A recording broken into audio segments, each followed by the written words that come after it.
샬롬. 오늘도 하나님 말씀 앞에 나오신 여러분 환영합니다. 우리 이렇게 기도하겠습니다. 하나님, 오늘도 우리에게 귀한 말씀 주시니 감사합니다. 이 말씀을 통해서 하나님의 자녀답게 살아갈 수 있는 힘과 지혜, 용기를 얻을 수 있도록, 깨달을 수 있도록 이 시간에 인도하여 주시옵소서. 예수님의 이름으로 기도했습니다. 아멘. 오늘 함께 살펴볼 말씀 출애굽기 3장 1절에서 10절, 출애굽기 3장 1절에서 10절까지 함께 살펴보도록 하겠습니다. 하나님께서는 이스라엘을 광야에서 세우고자 하셨습니다. 아무것도 없는 그 공간에서 모든 것을 하실 수 있는 하나님께서 나라를 세우신다라는 것, 무에서 유를 창조하셨던 그 하나님이 광야에서 그런 일을 또 이뤄내고자 하십니다. 그런 나라의 초대 지도자 모세 또한 그런 광야에서 새로운 삶을 시작하게 되었던 것입니다. 하나님의 것이 되기 위해서는 이렇게 무에서 유를 만들어내시는 하나님과 동행할 필요가 있습니다. 오늘 본문에서 모세는 그렇게 무에서 유를 만드시는 하나님의 나라, 하나님의 것이 되기 위한 한 가지 과정을 겪게 됩니다. 1, 2절에서 보면 하나님이 그에게 나타나시는데 어떠한 모습으로 나타나시는지 한번 보시죠. 모세가 그의 장인 미디안 제사장 이도로의 양떼를 치더니 그 떼를 광야 서쪽으로 인도하여 하나님의 산 호렙에 이르매 여호와의 사자가 떨기나무 가운데로부터 나오는 불꽃 안에서 그에게 나타나시니라. 그가 보니 떨기나무에 불이 붙었으나 그 떨기나무가 사라지지 아니하는지라. 하나님이 모세에게 나타나시는데 굉장히 신비한 현상으로 나타나세요. 여러분의 유한한 모든 것들은 서로 영향을 주고받습니다. 물은요, 기온이 낮아지면 얼음으로 변해요. 또 기온이 높을 때에는 수증기로 변하죠. 그렇게 물은 사라집니다. 한쪽 기압이 높고 한쪽이 낮으면 바람이라는 게 생겨요. 이렇게 세상은 서로 영향을 주고받으며 움직입니다. 그런데 하나님은 그렇지 않으세요. 그 어떠한 물리적 영향을 받지 않으신다라는 거예요. 오늘 우리가 읽은 본문 속에서 하나님은 불타지만 사라지지 않는 나무의 모습으로 모세에게 나타나십니다. 여러분, 나무 장작에 불이 붙으면 어떻게 해야 돼요? 어떻게 됩니까? 나무가 재가 되어 사라지고 또 불이 강해졌다가 불태울 것이 없어지니 불도 점차 사그러지죠. 그런데 모세가 본 광경은 뭐예요? 3절에 보니 이에 모세가 이르되 내가 돌이켜 가서 이 큰 광경을 보리라. 떨기나무가 어찌하여 타지 아니하는고 하니. 하나님이 나타난 모습은 이 세상의 인과관계로는 설명이 되지 않는다라는 거예요. 여러분, 무에서 유를 창조하셨던 하나님의 천지 창조는요, 이 세상의 물리적인 인과관계로 설명되지 않아요. 여러분, 천지를 창조할 때에 에너지가 시작될 때 아직도 물리학자들이 해결하지 못한 것이 과연 이 에너지의 시작점은 어디서 시작해야 되는 거예요. 이것을 해결하지 못했어요. 그러니 빅뱅이라고 얘기하는 것이죠. 누군가로부터 크게 에너지가 폭발했다, 시작이 됐다. 하나님밖에는 이것이 해결되지 않는다는 거예요. 애굽 바로 왕이 모든 남자 아기를 죽이고자 할 때 낮고 낮은 히브리 산파들이 보이지 않는 하나님을 두려워했던 믿음도 한번 생각해 보세요. 죽음밖에 없는 그 상황 속에서 믿음이 어디에서 올라온 거예요? 그 히브리 산파들의 마음에 하나님이 역사하시니 그 생명이 없는 그곳에서 믿음으로 생명을 구하는 놀라운 것들이 믿음이 창조가 되었던 것이죠. 아들을 바구니에 태워 강가로 내보냈더니 바로의 공주의 손을 통해서 다시 어미의 손으로 돌아왔던 아기 모세의 과정을 한번 살펴보세요. 도저히 인간의 인과관계로는 설명이 되지 않는 하나님이 일하시고 역사하시는 것들이 이렇게 진행되어 온 것입니다. 이것이 믿음이요 신앙입니다. 여러분, 우리의 신앙은 절대 인과관계로 설명이 되지 않습니다. 성령이 어디로부터 오는지 우리는 알 수가 없어요. 어떻게 해야 성령이 임재하시고 은혜를 받게 되며 구원을 받는지 우리는 인과관계로 설명할 수 없어요. 오로지 하나님만이 일하시면 그것만이 말할 수 있어요. 하나님이 하시면,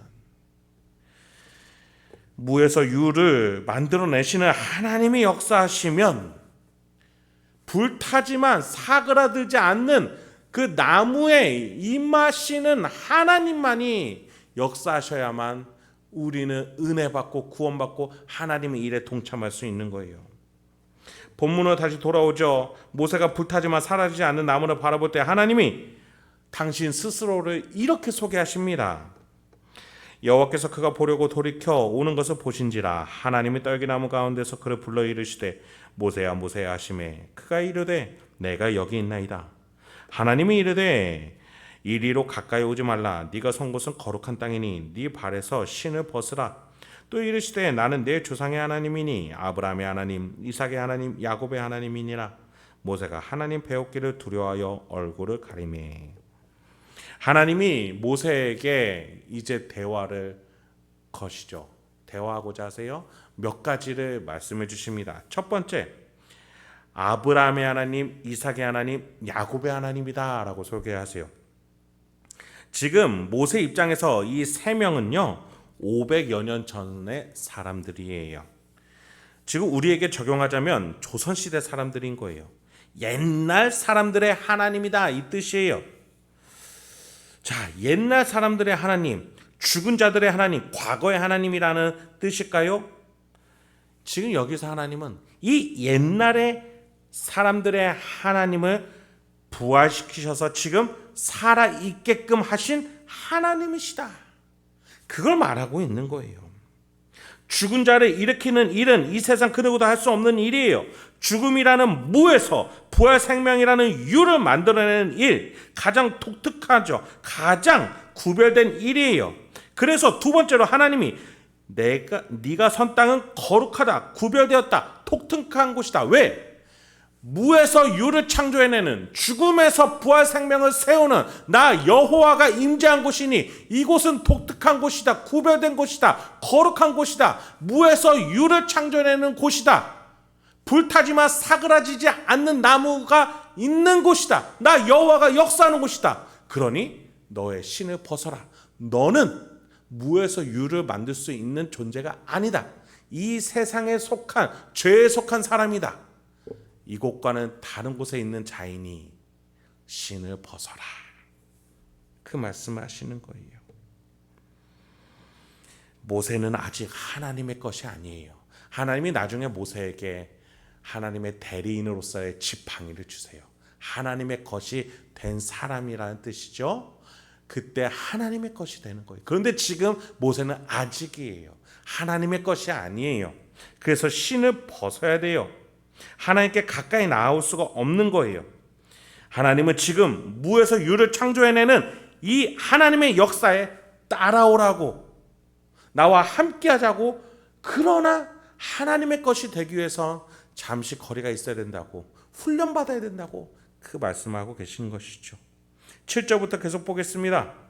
여호와께서 이르시되 내가 애굽에 있는 내 백성의 고통을 분명히 보고 그들이 그들의 감독자로 말미암아 부르짖음을 듣고 그 근심을 알고 내가 내려가서 그들을 애굽인의 손에서 건져내고 그들을 그 땅에서 인도하여 아름답고 광대한 땅, 젖과 꿀이 흐르는 땅, 곧 가나안 족속, 헷 족속, 아모리 족속, 브리스 족속, 히위 족속, 여부스 족속의 지방에 데려가려 하노라.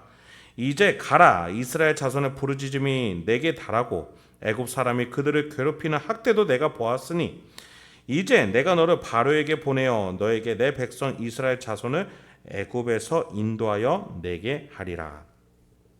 아직 하나님의 것이 아닌 모세예요. 그런데 하나님이 오라고 하셨어요. 그리고 이제 하나님의 것이 되고자 하나님의 일에 동참하라고 하시는 거예요. 그 하나님의 일에 동참했을 때 모세는 진정 하나님의 것이 되는 것이죠. 여러분, 하나님이 어떤 일로 부르셨어요? 아무것도 없는 상태에서 나라를 세우자라고 하시는 거예요. 히브리 족속은 노예인 상태예요. 아무것도 없어요. 오히려 마이너스인 상태예요. 요셉 때에 더 오히려 번성하고 안정적이었지만 지금 모세 때의 히브리 족속은 아무것도 없어요. 묶여있는 노예 상태예요. 고통을 받고 있어요. 그렇게 아무것도 없는 무의 히브리 족속에게서 유의 것을 만들어내겠다라고 하나님이 말씀하시는 거예요. 나라만 세우는 것이 아니라 가나안 땅, 젖과 꿀이 흐르는 땅으로 인도해서 거기에서 나라를 세울 것이다. 가나안, 헷, 아모리스, 브리스, 히위, 여부수와 같은 강한 족속들 중앙에 세워서 강대한 자로 세우겠다라고 말씀하시는 거예요. 애굽 왕실에서 훈련받은 모세가 이 말이 무엇을 의미하는지 정치적으로 너무나 잘 알았겠죠. 이렇게 하나님은 모세에게 불타지만 사라지지 않는 나무의 모습으로 무에서 유를 세우는 하나님의 속성을, 부활의 하나님으로서 하나님의 능력을, 그리고 가장 높은 나라를 세우고자 출애굽시키실 하나님의 방향성으로서 모세에게 나타나신 거예요. 하나님의 속성을, 하나님의 비전을, 하나님의 방향을, 하나님의 능력을 보여주시며 따라오라고 말씀하시는 거예요. 여러분, 우리에게도 마찬가지입니다. 예수 그리스도께서 아무것도 없는 우리의 영혼에 구원의 씨앗을 심겨주셨어요. 그리고서 우리에게 말씀하시는 거예요. 나의 제자로 따라오라고, 성령의 전우로서 따라오라고, 하나님의 창조물로서 따라오라고. 너의 십자가를 지고 나의 길을 따라올 때 하나님이 유업으로 삼을 하나님의 자녀로서, 예수 그리스도와 형제로서, 성령의 전우로서 하나님 보좌 우편에 앉게 될 것이라고 우리를 부르고 계신다라는 거예요. 여러분, 우리는요 무엇을 가지고 있기 때문에 신앙생활을 하는 것이 아닙니다.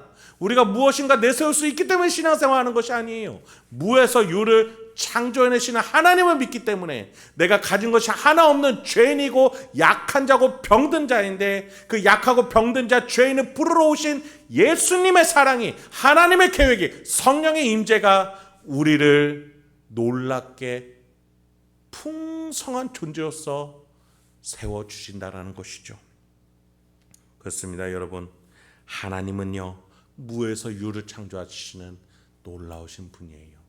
오늘도 그 하나님과 동행하십시오. 여러분 인생 가운데 많은 것들을 열심히 갖고 놓으셨죠.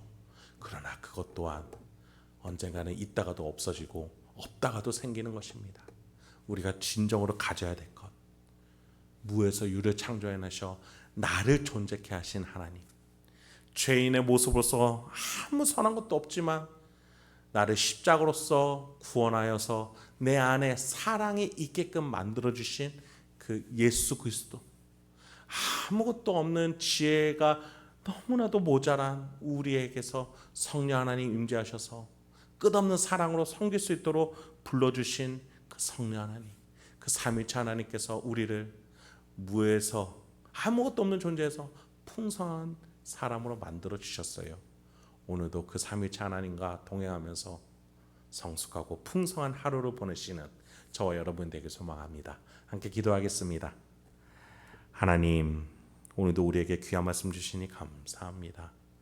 주여, 우리가 가진 것 하나 없이 이 세상에 왔지만 하나님이 우리 안에 착한 일, 선한 일을 시작하시니 그것을 반드시 이뤄낼 줄 믿습니다. 하나님은 하실 수 있는 분이시오니 주여, 우리가 그 하나님을 믿으며 오늘도 명예롭게 살아갈 수 있도록 주여 지혜와 용기, 기쁨, 또 이 말씀대로 살아갈 수 있고 실천할 수 있는 용기를 허락하여 주옵소서.